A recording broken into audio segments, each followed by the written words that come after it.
ನಾನು ಈ ಕಾಡಿಗೆ ಹೇಗೆ ಬಂದೆ? ನೀನು ಇಲ್ಲಿ ಹೇಗೆ ಬಂದಿದೀಯ ಅಂತ ನಾನು ಆಮೇಲೆ ವಿಸ್ತರಿಸ್ತೇನೆ. ನೀನು ಇವಾಗ ಹೇಗಿದೀಯ? ಆರಾಮಿದೆಯಾ ತಾನೆ? ಹಿಂದಿನ ನಡೆದ ಘಟನೆಗಳೆಲ್ಲ ನನಗೆ ನೆನಪಿದ್ಯಾ ಅಂದ ಮೇಲೆ ನೀನು ಸಂಪೂರ್ಣ ಗುಣಮುಖ ಆಗಿದೆಯಾ ಅಂತ ಅರ್ಥ. ಅಂದರೆ ನಿಮ್ಮ ಮದುವೆ ಅಂತ? ಅಂದ್ರೆ ನಾನು ಡಾಕ್ಟರ್ ಸುದೀಪ್ ಅಂತ. ಮಿಸ್ಟರ್ ಸರ್ವೇಶ್, ನಿಮ್ಮ ತಲೆಗೆ ಬಲವಾದ ಏಟು ಬಿದ್ದಾಗ ರಕ್ತಪಾವನದಿಂದ ನೀವು ಅರಳುತ್ತಿರುವಾಗ ಒಬ್ಬ ಮಹಾನ್ ಭಾವ ನಿಮ್ಮನ್ನು ತಂದು ಕಾಡಿನಲ್ಲಿ ಇಟ್ಟು ನನಗೆ ಕರೆ ಮಾಡಿ ನಿಮ್ಮನ್ನ ಟ್ರೀಟ್ಮೆಂಟ್ ಮಾಡಲು ಹೇಳಿದ. 15 ದಿನಗಳ ಕಾಲ ನಿಮ್ಮ ಟ್ರೀಟ್ಮೆಂಟ್ ಮಾಡಿದ ಮೇಲೆ ನೀವು ಪ್ರಾಣಾಪಾಯದಿಂದ ಪಾರಾಗಿದ್ದೀರಿ. ನಡೆದ ಘಟನೆಗಳಲ್ಲೆಲ್ಲ ನಿಮಗೆ ನೆನಪಿದೆಯಾ ಅಂದ ಮೇಲೆ ನೀವು ಸಂಪೂರ್ಣ ಗುಣಮುಖ ಆಗಿದ್ದೀರಾ ಅಂತ ಅರ್ಥ. ಸರ್, ಹಿಂದಿನಿಂದ ಯಾರೋ ಬಂದು ನನಗೆ ತಲೆಗೆ ಬಲವಾದ ಏಟು ಹೊಡೆದರು.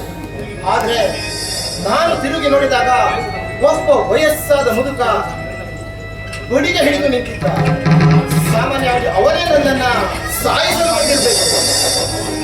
ಅವನು ನಿಮ್ಮನ್ನು ಸಾಯಿಸಲು ಕಾರಣವಾದರೆ ಏನು?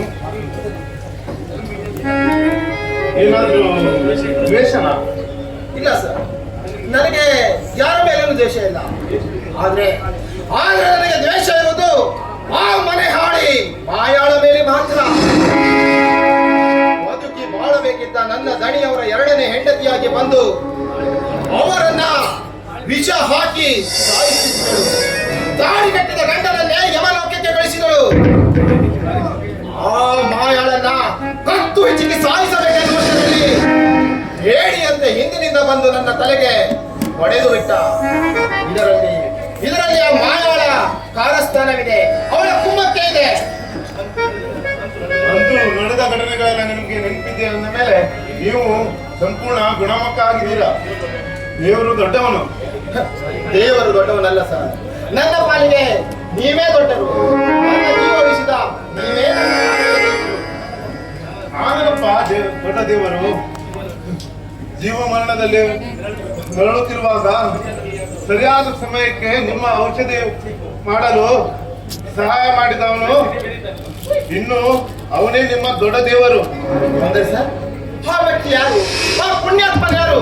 ಅವರನ್ನ ನಾನು ಒಂದು ಸಾರಿ ಕಡು ತುಂಬ ನೋಡಬೇಕು, ಅವರಿಗೆ ಕೃತಜ್ಞತೆ ಸಲ್ಲಿಸಬೇಕು.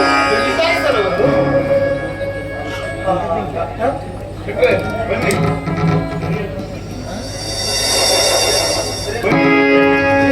ಸರಿಯಾದ ಸಮಯಕ್ಕೆ ನೀವು ಬಂದಿದ್ದೀರಾ. ಸರ್, ಇವರು ಯಾರು ಗೊತ್ತಾ? ಅಂದು ನನಗೆ ಸಾಯಿಸಲು ಬಂದ ಈ ಮುದಿಯ ಬಂದು ನನ್ನ ತಲೆಗೆ ಜೋರಾಗಿ ಬಂದ. ಮುದಿಯ, ನನ್ನನ್ನು ನೀನು ಸಾಯಿಸಲು ಕಾರಣವೇನು? ಸಾಯಿಸಲು ಬಂದೆ.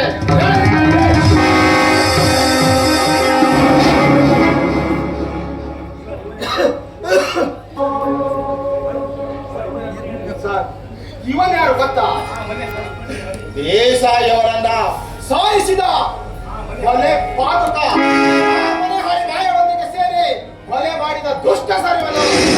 ಅಷ್ಟೇ ಅಲ್ಲ ಸರ್, ಆ ಕಳ್ಳ ಬಟ್ಟಿ ಮಗ ಮಾದಪ್ಪನ ಎಂಜಲು ತಿನ್ನುವ ಕುತಂತ್ರದ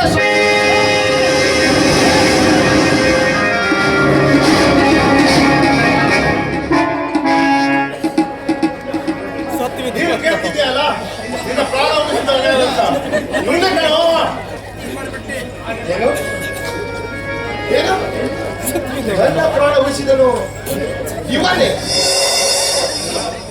ಇಲ್ಲ, ನನ್ನನ್ನ ಸಾಯಿಸಲು ಬಂದವನು ಇವನು. ನನ್ನ ಪ್ರಾಣ ಉಳಿಸಿದನೆಂದರೆ ಇದರಲ್ಲಿ ಏನೋ ಮೋಸಡಗಿದೆ. ಹೇಳೋ ಹೇಳೋ, ನನ್ನನ್ನ ಸಾಯಿಸಲು ಕಾರಣವೇನ? ಹೇಳ್ತೀನಿ ಕಣಪ್ಪ, ಹೇಳ್ತೀನಿ. 35 ವರ್ಷದ ಹಿಂದೆ ನಾನು ಸೇರಿಕೊಂಡಿದ್ದ ಮಾದಪ್ಪನ ಏಕೆ ಒಂದಷ್ಟು ಕಥೆಯನ್ನು ನಿಮ್ಮ ಮುಂದೆ ಬಿಚ್ಚಿಡ್ತಾ ಇದ್ದೀನಿ. ಆಗ ದೇವೇಂದ್ರ ದೇಸಾಯಿ ಒಂದು ದಿನ ಆ ಮಾದಪ್ಪ ಕಳ್ಳ ವ್ಯವಹಾರ ನಡೆಸುತ್ತಿದ್ದು ಎನ್ನುವಾಗ ಆ ಕಳ್ಳ ಮಾಲನ್ನ ಪೊಲೀಸರಿಗೆ ಮಾಹಿತಿ ಕೊಟ್ಟು ಆ ಮಾದಪ್ಪನ ಮಾಡಿದ. ಆಗ ಮಾದಪ್ಪ ಅದೇ ಬಂಡವಾಳವನ್ನಾಗಿಟ್ಟುಕೊಂಡು ಹೇಗಾದರೂ ಮಾಡಿ ಆ ದೇಸಾಯಿ ಮೇಲೆ ಸೇಡು ತೀರಿಸ್ಕೊಳ್ಬೇಕಂತ ತನ್ನ ಅಣ್ಣನ ಮಗಳಾದ ಮಾಯಳನ್ನ ಅವನಿಗೆ ಮದುವೆ ಮಾಡಿಸಿ ಇಲ್ಲ ಸಲ್ಲದ ಅವಳ ತಲೆಯಲ್ಲಿ ತುಂಬಿ ನಿನ್ನ ಮಕ್ಕಳನ್ನು ಸಾಯಿಸಿದವರು ಬೇರೆ ಯಾರಲ್ಲ ಆ ದೇಸಾಯಿನೇ ಅಂತ ಅವನಿಗೆ ತಲೆಯಲ್ಲಿ ತುಂಬಿ ಆ ಮಾಯ ಅವನ ಮಾತನ್ನ ನಂಬಿ ತಾಳಿ ಕಟ್ಟಿದ ಗಂಡ ದೇಸಾಯಿನ ವಿಷ ಹಾಕಿ ಸಾಯಿಸಿಬಿಟ್ಟು ಅದು ವಿಷಯ ನಿನ್ಗೆ ಗೊತ್ತಿದೆ.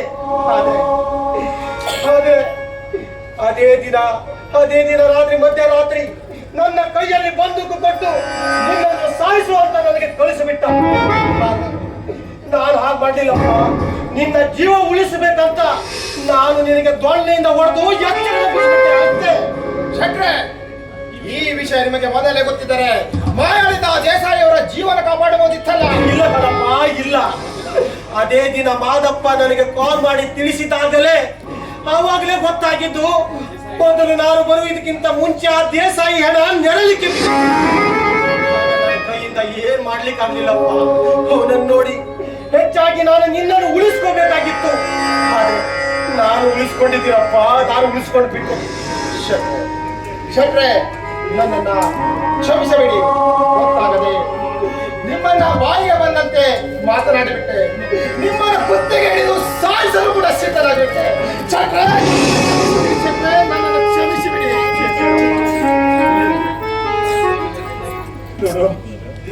ಇಷ್ಟು ದಿನ ನಾನು 35 ವರ್ಷದಿಂದ ಮಾದಪ್ಪನ ಮೇಲೆ ಸೇಡಿಗಾಗಿದ್ದೆ. ಯಾಕಂದ್ರೆ ನಿನ್ನನ್ನು ನಾನು ಉಳಿಸ್ಕೊಂಡದ್ದು ಯಾಕೆ ಗೊತ್ತಾ? ಆ ಮಾದಪ್ಪನ ಮೇಲೆ ಸೇಡಿ ನನ್ನ ಮಗ ಮುತ್ತಂತೆ ನನ್ನ ಮಗ ನೀನೇ ಅಪ್ಪ ಅವನು ರವವು ಸಾರಿದು ತಿನ್ನುವ ಶೆಟ್ರೆ, ಈ ಗಾಯವಾದ ಹುಲಿಯ ಮೇಲೆ ಒಲೆಯಳಿತ್ತಿದ್ದೇನೆ ಆ ಮಾದಪ್ಪ.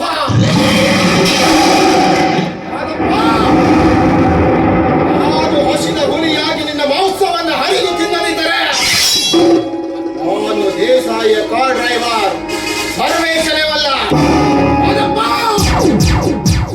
ಎಂದು ರಾತ್ರಿ ನೀನು ನಮ್ಮ ದಣಿಯವರ ಹೆಣ ಉರುಳಿಸಿದನು, ಅದೇ ರಾತ್ರಿ ಅದೇ ದಿನ ನಿನ್ನ ಹೆಣ ಉರುಳಿಸೇ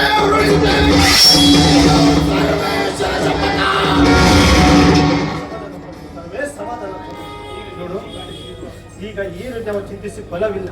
ಯಾಕಂತಂದ್ರೆ ಅದಕ್ಕೂ ಒಂದು ಸಮಯ ಕೂಡಿ ಬರ್ಬೇಕು ನೋಡು.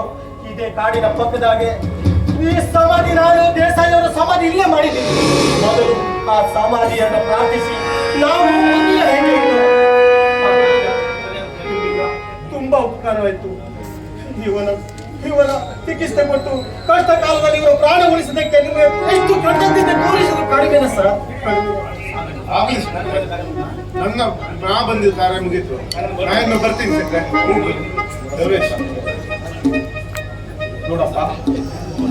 ನೋಡಪ್ಪ, ಈಗ ನಾವಿಬ್ಬರು ಸೇರಿ ಆ ಮಾದಪ್ಪನಿಗೆ ಒಂದು ಗತಿ ಕಾಣಿಸ್ತಾ. ಹಾಗೆ ನಾನೊಂದು ವಿಷಯ ಹೇಳಬೇಕು. 35 ವರ್ಷದ ಹಿಂದೆ ನನ್ನ ಕುಟುಂಬದ ಮೇಲೆ ಮಾಡಿದ ಅನ್ಯಾಯ ನೆನೆಸಿಕೊಂಡ್ರೆ ಮುಖ್ಯ ಬರುತ್ತೈತೆ.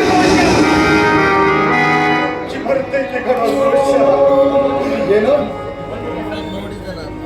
ಮಾದಪ್ಪ ನಿಮ್ಮ ಜೀವನದಲ್ಲಿಯೂ ಆಟ ಆಡಿರುವೆ. ನಾನು ನಿಮ್ಮ ಮಗ ಇದ್ದ ಹಾಗೆ ನೋಡಿಸುತ್ತೆ.